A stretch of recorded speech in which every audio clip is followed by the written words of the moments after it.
Bienvenue sur Oser l'événementiel. Je m'appelle Ruth et je suis planificatrice d'événements. Sur ce podcast, on aborde tout ce qui touche à l'événementiel.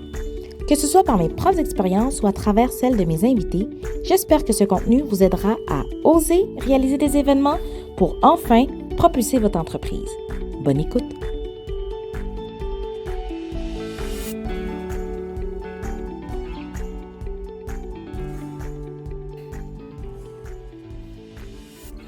Bonjour et bienvenue dans l'épisode 1 du podcast Oser l'événementiel. Dans cet épisode, nous allons répondre à la question qu'on me pose le plus souvent, qui est « Par où on commence? » C'est une bonne question parce que c'est important de poser les bonnes actions dès le début. Organiser un événement se fait de façon chronologique, même s'il y aura des tâches qui se chevaucheront. Alors dans cet épisode, je vais vous donner 3 étapes à faire avant de commencer la réalisation de votre événement. Si vous voulez aller plus loin, j'ai concocté une checklist pour vous aider à planifier un événement corporatif en suivant 25 étapes simples et chronologiques pour être sûr de ne rien oublier. Je les mettrai dans les notes de l'épisode. Souvent, j'entends des entrepreneurs dire qu'ils repoussent la réalisation de leur événement corporatif parce qu'ils ne savent pas par où commencer. Alors, installez-vous confortablement parce que dans cet épisode, je vais vous donner les 3 étapes à faire avant de commencer la réalisation d'un événement corporatif. Première étape, le remue-ménage. C'est le temps de prendre papier et crayon et de noter sans jugement. Si vous voulez le faire de façon numérique, libre à vous aussi. Alors, dans votre remue-ménage, inspirez-vous par des photos, des vidéos, d'événements que vous aimeriez réaliser. Pinterest est un excellent endroit pour aller chercher de l'inspiration.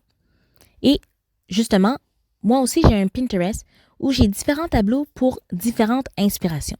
Vous pouvez aller y jeter un coup d'œil. C'est RPG événements. Je mettrai ça dans les notes de l'épisode. Ensuite, réfléchissez aux différentes émotions et aux ressentis que vous aimeriez faire vivre aux participants de votre événement.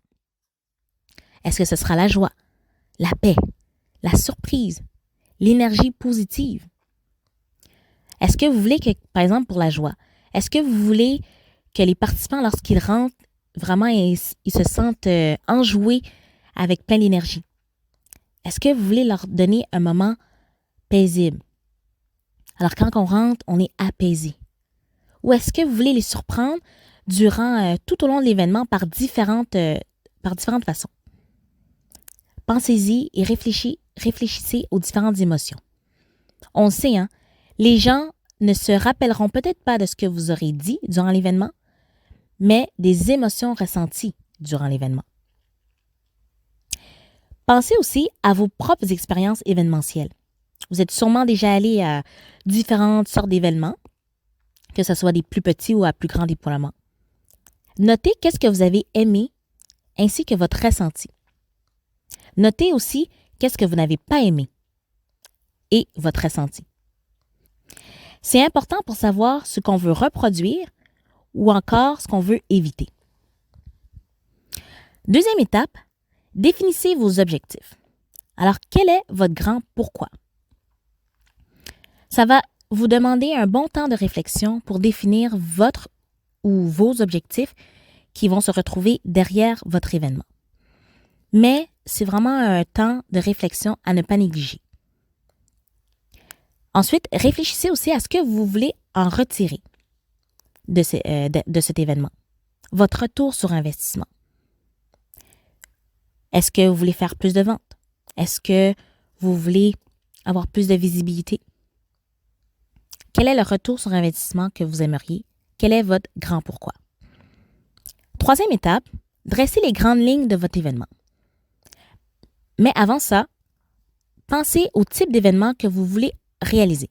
Est-ce que ça sera une conférence, une fête de fin d'année, un séminaire, un cocktail dînatoire, un gala? C'est vous qui choisissez. Ensuite, lorsque vous avez choisi le type d'événement, faites une programmation préliminaire. Alors, juste avec les grandes lignes, les grandes étapes, les grandes sections de l'événement de façon chronologique. Alors, par exemple, quand les participants arrivent, on leur dit déjà bienvenue, on les accueille. Ensuite, ils reçoivent un petit cocktail de bienvenue. Ensuite, il y a un mot de bienvenue.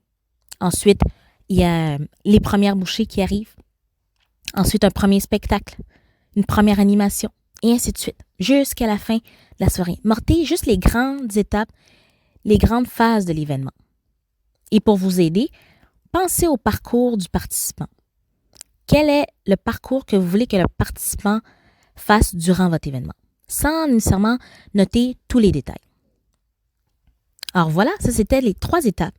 Si je les récapitule, premièrement, faites un remue-ménage par vos inspirations, que ce soit des photos, des vidéos ou encore par vos propres expériences, et pensez aussi aux différentes émotions que vous voulez faire ressentir durant votre événement.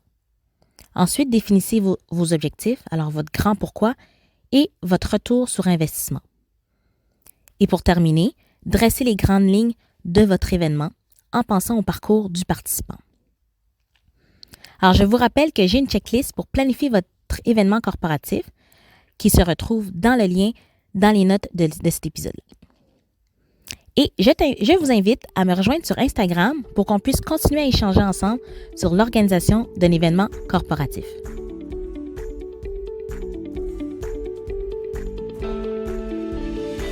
Merci d'avoir écouté cet épisode jusqu'à la fin. Si vous l'avez apprécié et que vous aimeriez soutenir le podcast de manière totalement gratuite, n'hésitez pas à le partager autour de vous, à vous abonner si ce n'est pas encore fait, ou encore de mettre un avis dans votre plateforme d'écoute préférée, soit Apple Podcasts ou Spotify. Je vous dis à bientôt dans un nouvel épisode d'Oser l'événementiel.